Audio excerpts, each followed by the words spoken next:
Oromo TV.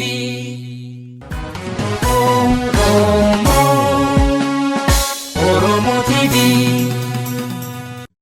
daawwattoota Oromoo TV irra deebinee akkam jirtan jechaa ammallee James Griffin Stadium magaalaa St Paul keessa jirra.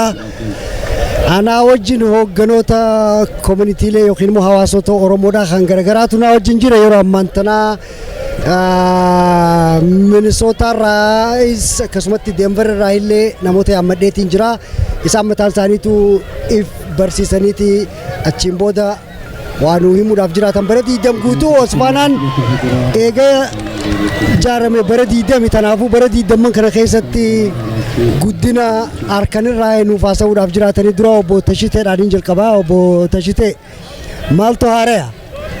Akkam ooltanii duraan dursee waggaa 20ffaa Osfaanaatiin baga ittiin nu ga'ee baga gammaddanii Waldaan Soccer Federation of North America kunimi yookiin immoo Oromo Soccer Federation of North America kunini erga ijaaramee waggaa 20ffaa ga'eetiin jira.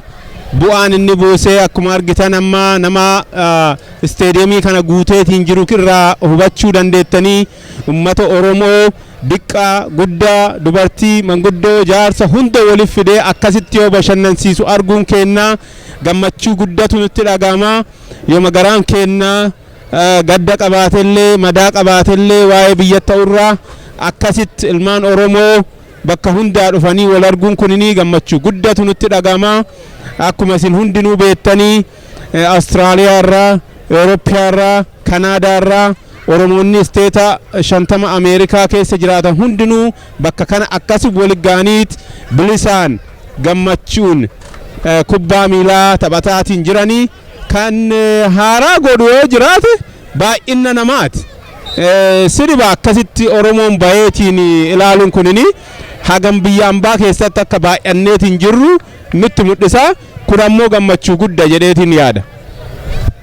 Tolee akkasumatti illee Denver irraa namaatu naannoo hojii jiramee dura maqaa keessanii nuuf himtan daawwattoota Oromoo TV'tiif. Maqaan kiyya Jamaal Said jedhama. Jamaal Said. Denver Colorado irraa. Achitti illee jaarmaa hawaasaa qabdan. Sanirratti ati mataan. Jechuudhaan dhagee. Itti gaafatama. Akkasumaami. Sirriidha itti gaafatama hawaasaati. Tolee waan asitti agartuu fi waan achitti agartuu jidduu yoo walitti madaalte maaliin adda maaliin tokko? Wanni tokko nu godhu Oromoon biyya keessa jiraattee biyya kamuu keessa jiraattee Oromiyaa keessa jiraattee yookaan biyya alaa baqata keessa jiraatteen Oromoon Oromoa santu tokko nu godha. Wanni gargar Oromoon baay'een akka Minnesota jirtutti Oromoon baay'een biyya san hin jiraattu. Akkasumas diina keenya ka biyyaa nu baasetu biyya nu keessa jiru san Denveriin keessa irraa guddaan akka Oromoon asii baay'atu diina wayyaaneen magaalaa san keessa baay'atti kanatu wajjin godhaa jechaadha. Magaalaa san keessa wayyaanee baay'ata. Jarri baqataa biyya Itoophiyaa san keessaa dhufe keessaa jarri irraa guddoodha. Baay'inaanis akkasumas qabeenya Oromiyaa irraa saamanis bakkeen jarri itti investi gootu Denver. Maandheen jaraa waggaa 40maaf magaalaa Denver san. Tashitee magaalaan Brooklyn Park bakkee ati illee qubattu dhimma sitti bahaa jirti. Maaltu maal ta'ee nu himi? Magaalaan Brooklyn Park akkuma beektan waggaa 14 achi magaalaa san keessa jiraadhe. Wanti adda godhu barana torbaan Oromoo jedhanii yeroo Osfaanaan magaalaa kanatti ta'u magaalaawwan lamaan St Paul fi Minneapolis akkuma waggaa gara waggaatti dabarsanii yaadattu. barana ammoo adda ka godhu magaalli Brooklyn Park illee Oromoonni magaala kiyya keessa qubatu bu'aan isaa dinagdee naannootii fidan hawaasa keessa fidan baay'ee hubatamuu qaba beekamuu qaba ka jedhuuni waggaa kana Oromo Week Proclamation yookiin ammoo labsii torbaan Oromoo jedhu dabarsaniitiin jiran kanumatti aansuun ammoo magaalaa Brooklyn Park keessatti ji'a fulbaanaa irraa eegalee akka nama komishinera tokkootitti ta'eetiin achi keessatti dalagaa bakkeen an irraa dalaguu karaa baajataa laalchiseeti baajata koree waliin jiru waliini baajata mootummaa achi keessa jiru laalchisee poolisii ta'ee warra ibidda dhaamsu ta'ee bulchiinsa ta'ee akkasumas warra bishaanii warra hundaa kana ta'ee baajata kanneen qorachuun humna namaa qorachuun kanneen irratti hojjanna kunni muuxannoo isa jalqabaati kanatu haaraa naannoo Brooklyn Parkitti. Waan hedduu waan gaariidha. Haalli biyya tana keessatti Oromoon waa hedduu keessatti paartisipeet gooti yookiin immoo qooda fudhatti waan gara mootummaa keessatti warra bulchiinsaa kan garagaraatti wajjin qunnamtii garagaraatti gooti. Qunnamtiin sana immoo deebiftee akka warri sadarkaa mootummaadhaatti hojjetu kun waa'ee Oromoodhaa tokko tokko akka recognize godhaa jiran hamma tokko. Laata Denveritti wanni kanarraa gara keessaniin experience isin qabdan muuxannoon isin qabdan tan akka taate baruu barbaanna Jamaal. Bareeda asirratti akkuma yaadatamu April 19 March to DC irratti hawaasni keenya ka Colorado baay'inaan wal gurmeessee Minnesota aanuudhaan lakkoofsaan hirmaannaa guddaa warra godhe keessaa tokko akkasumas Senate Resolution 432 milkeessuudhaaf dura bu'insaan hawaasni Coloradoodhaa akka Senate Resolution 432 milkaahu warra senataroota keenya akkasumas warra filamee warra House of Representatives mara isaanii qunnamnee warra senataroota keenya lachuu co-sponsor godhaniiranii warra duratti co-sponsor godhe keessaa tokko Republikaanii tokko senatara Dimokiraatiiti lachuu nu bira dhaabatanii hawaasa keenya deeggaranii waan deemaaru miidhaa uummata keenya irra gaaru balaaleffatuudhaan co-sponsor godhaniiranii jecha kun gartee yeroo tokkoffaatiif it is a diplomatic success jennee fudhanna ummata Oromootiif ka Colorado keessa jiruuf injifannoo guddaadha keessattuu biyya wayyaaneen itti baay'attu investmentii guddaa mootummaan Itoophiyaa itti godhutti waan akkasii gochuun keenya hedduu gammachuu guddatu nu dhagahama ummata keenyaaf haamilee guddaa ta'a agartee barri 2016 ummata keenyaaf yoo ajjechaanis nu baay'atte lafti yoo bari uf deemtu ni dukkanoofti jedhanii ummatni keenya san keessa jira ammoo karaa diplomaasii biyya alaatiin jabaatu akkuma qabsoon biyya keessaa jabaataarutti gartee jabaachochi jirra ummanni Oromoo Colorado diina an akka Oromoon biyya keessa wal qabde sanitti diinaan wal qabee maandhee jarri ijaaratte jalaa diigee diina isaan firoomsatan karaa firummaa Oromootitti deebisee Oromoo bira akka dhaabattu godhu jirra kanatu haarawaa Koloraadoon irraa milkiidha jenna. Hedduu galatoomii guyyaa lammaffaa Oogast jechuudha yookiin immoo hagayya kanatti warri waldaa hawaasa Oromoo bakka adda addaatti irraa dhufte walitti yaamanii waa irratti mari'atamaa ture. Mee obbo Tashitee maali mariin san? Mariin kun ka irratti xiyyeeffateetiin jedhee akkuma beektan bifa adda addaatiin labsaatiin turre kunin walga'iin kunin yeroo jalqabaatiif itti fufiinsa hariiroo waldaalee hawaasa Oromoo kutaalee United States keessatti argaman hunda waliif fiduunii waliin hojjetaatiin turre. Isuma kana sababeeffachuun gaafa hagayya 2-3 walgahii waamneetiin jirra. Inni hagayya 2 guyyaa addaa ka ta'e maali? Gama advokeesiitiin yookiin ammoo gama mirga ummata keenyaa karaa mirga biyya kana qabnuun kabajsiisuun ilaalchisee karaan itti deemuu qabnu maali? Tarsiimoon jiru maali?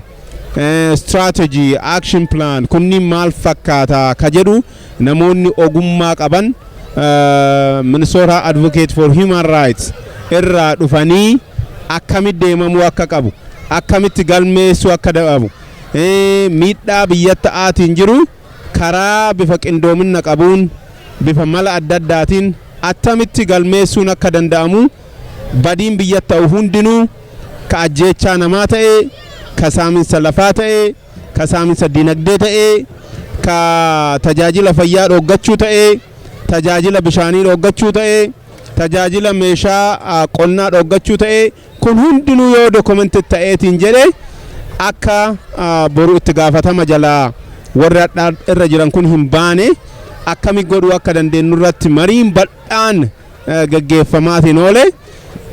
Kanuma irratti hawaasonni bakka bu'oonni hawaasaa, dura taa'onni hawaasaa naannolee adda addaa irraa Awustiraaliyaa illee dabalatee achitti argamanii irraa mari'ataatiin turanii haala gaariin akkasumas dargaggoonni argamanii akkamitti fafoo deemuu dandeenya ka jedhurraa ittaan sun illee sa'aa booda wanti ture hawaasa keenya ijaaruuni qooda fudhannaan abbootii amantii fi amantii maal ta'uu qaba, maal fakkaata ka jedhurraa muuxannoon badhaan kennamaatiin ture. Namni hundinuu amantii qaba. Amantii qabu sunini akkamitti hawaasa keenya sabummaa isaa, oromummaa isaa, ufibboonuu isaa, aadaa fi safuu qabu isaa kana attamitti ittisuu danda'a, tuffachuu danda'a, dhaloota boruutitti illee akkamitti dabarsuu danda'a ka jedhurraa namoonni ogummaa qaban dhufaniitiin dhiyeessaatiin turanii bal'inaan baay'ee namatti tolaa. Dargaggoonni keessa argamanii, shamarran keessa argamanii haala gaariin walga'iin addaa kun xumurame. Ittaan sun guyyaa boruullee walga'ii qabna.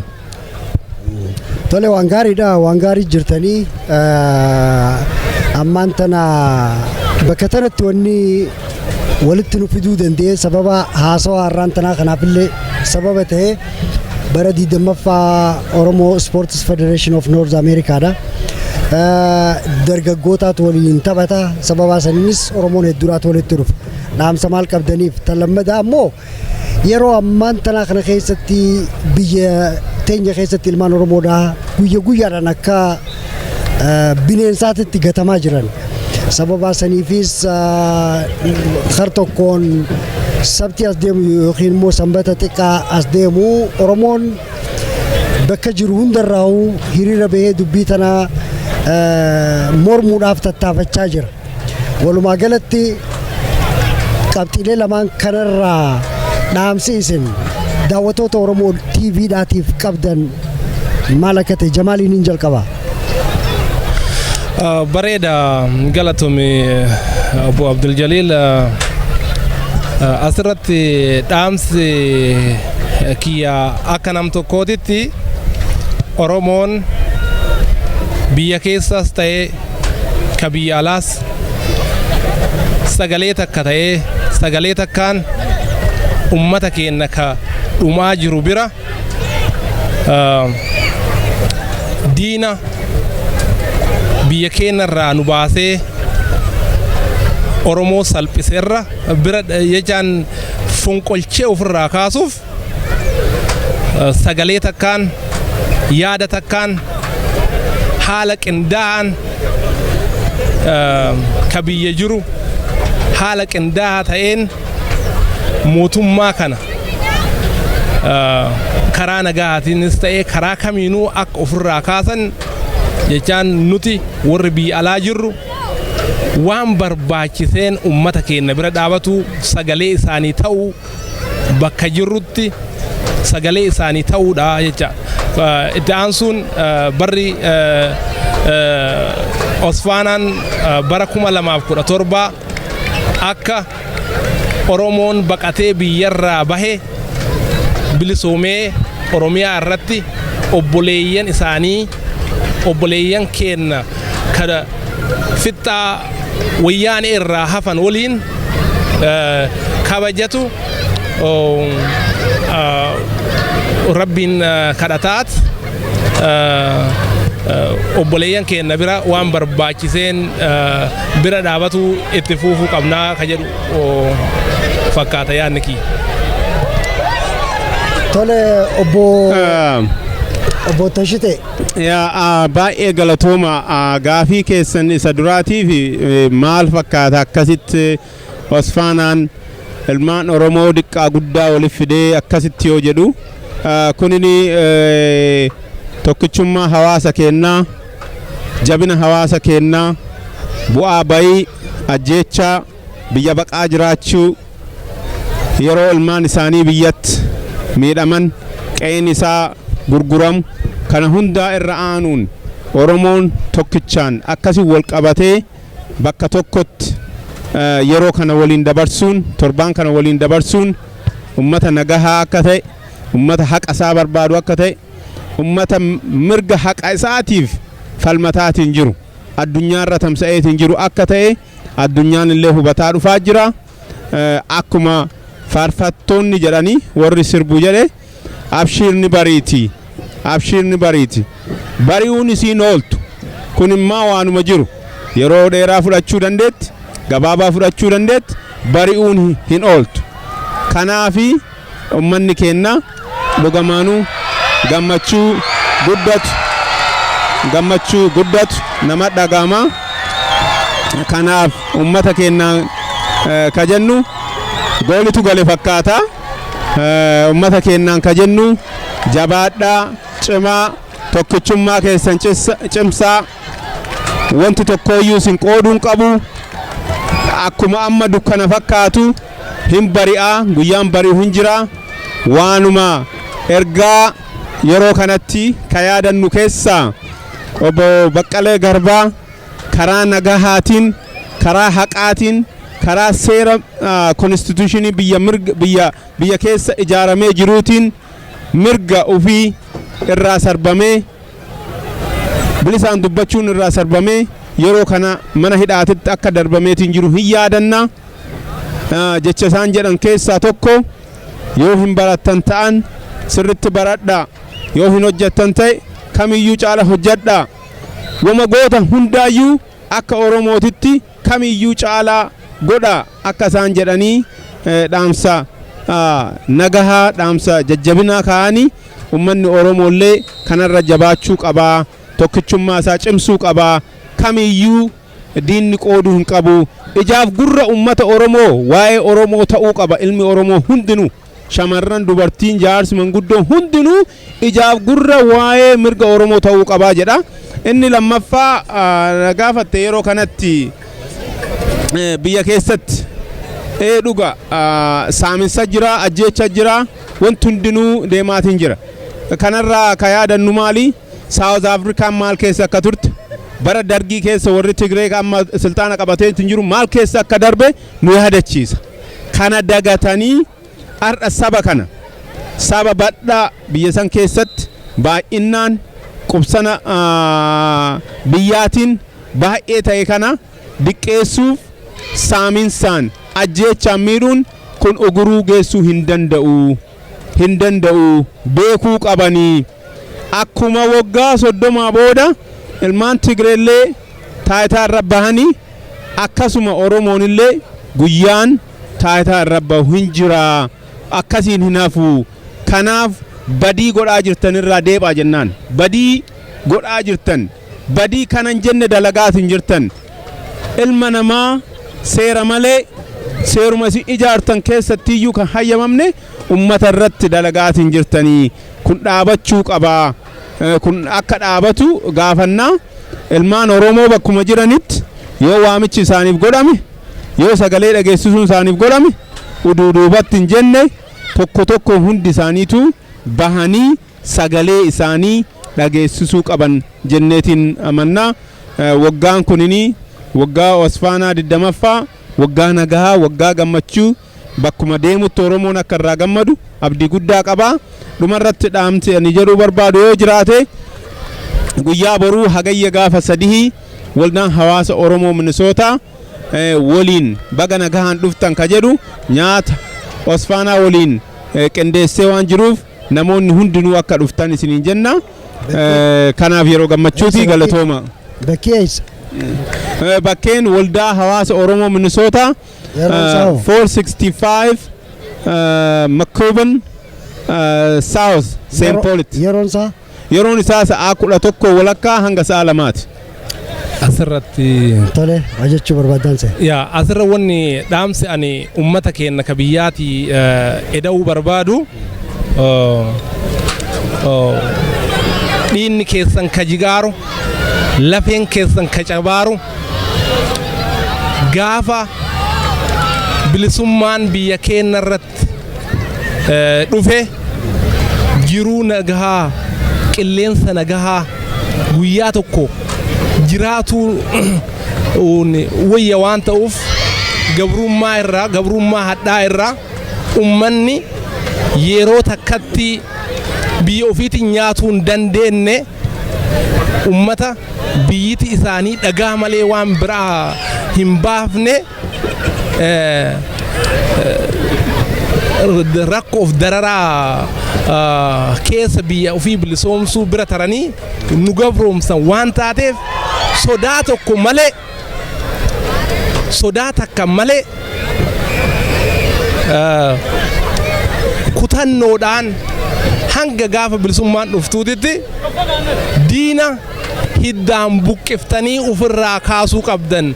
Nuti Oromoon diyaasporaa jirru waan barbaachiseen isin bira dhaabanna sagalee isinii taana uf duuban jennu jabaadhaa dhiinni keessan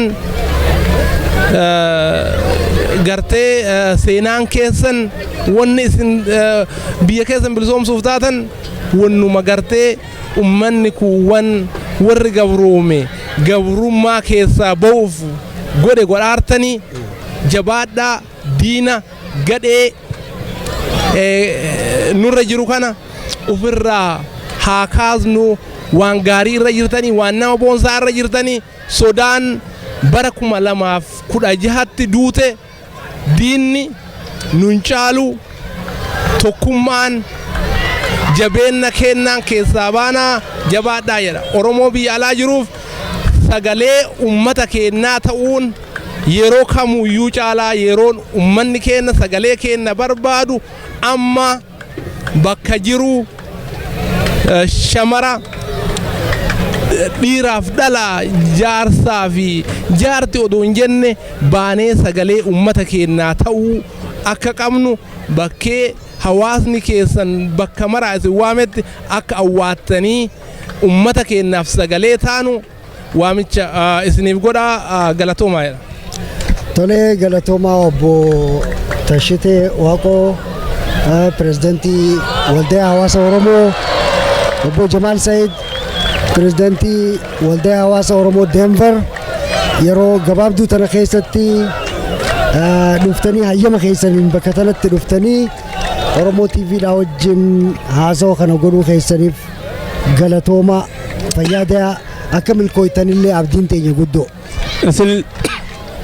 Isinillee baay'ee galatooma akkasumas ammoo gaafa hagayya 9 galgala Oromo Chamber of Commerce'n Dilla Restaurant 1813 Cedar Avenue South irratti hirbaata galgala waan qabuuf warri Oromo TV illee achitti akka nuuf argamtan isin afeerraa wanna dalagaa jirtaniif odeeffannoo ummata keenya haqaan bira ga'uu hanqatee waggootii dheeraadhaaf dogoggora qofa dhaga'aatiin baane dhugaa ummata keenya addunyaa ol baasuu keessaniif waan gootaniif galata guddaa qabdanii galatooma isiniin jechuu barbaada.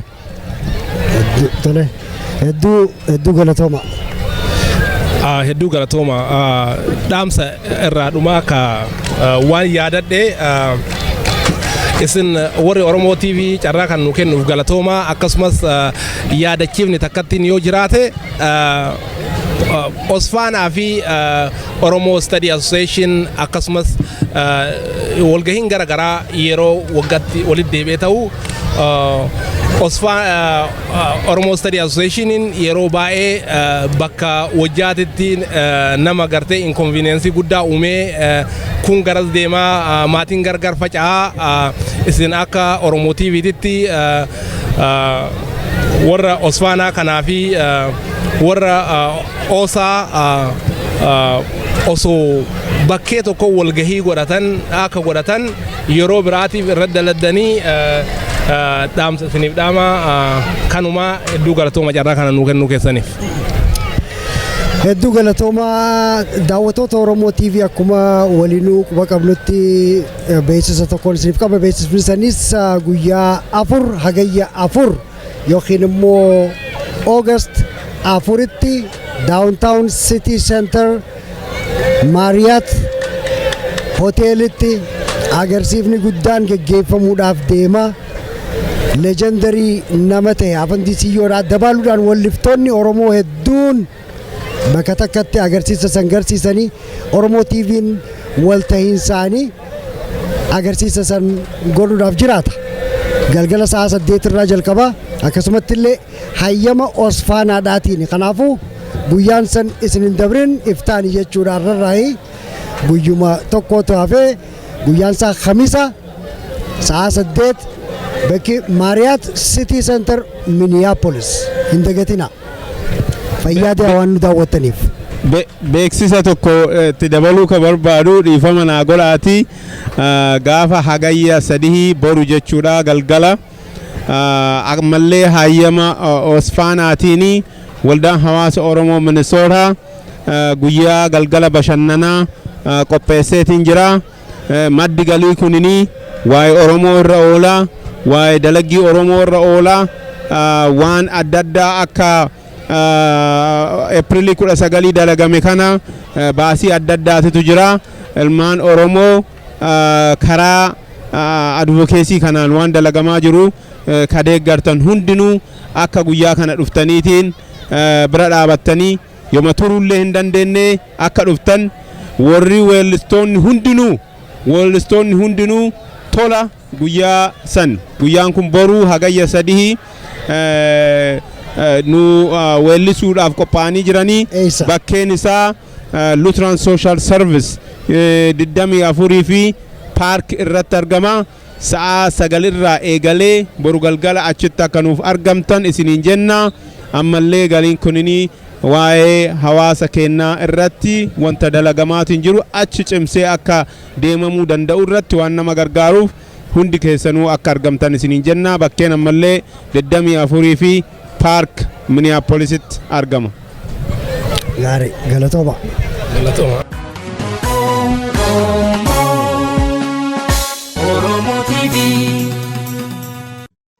Beeksisaa maalummaa abdii bilisummaa jibbaa roorrisaadhaa ibsaa walabummaa tiksaa qabsoo Oromoo deebisaa tokkummaa tumsaa sagalee Oromoo kan diddaa gabrummaa diigaa kaayyoo bittaa tarkaanfii diinummaa lammii dadammaqsaa hubachiisaa eenyummaa hawwaa diimokiraasii farra olaantummaa har'as boris abdiin oromummaa.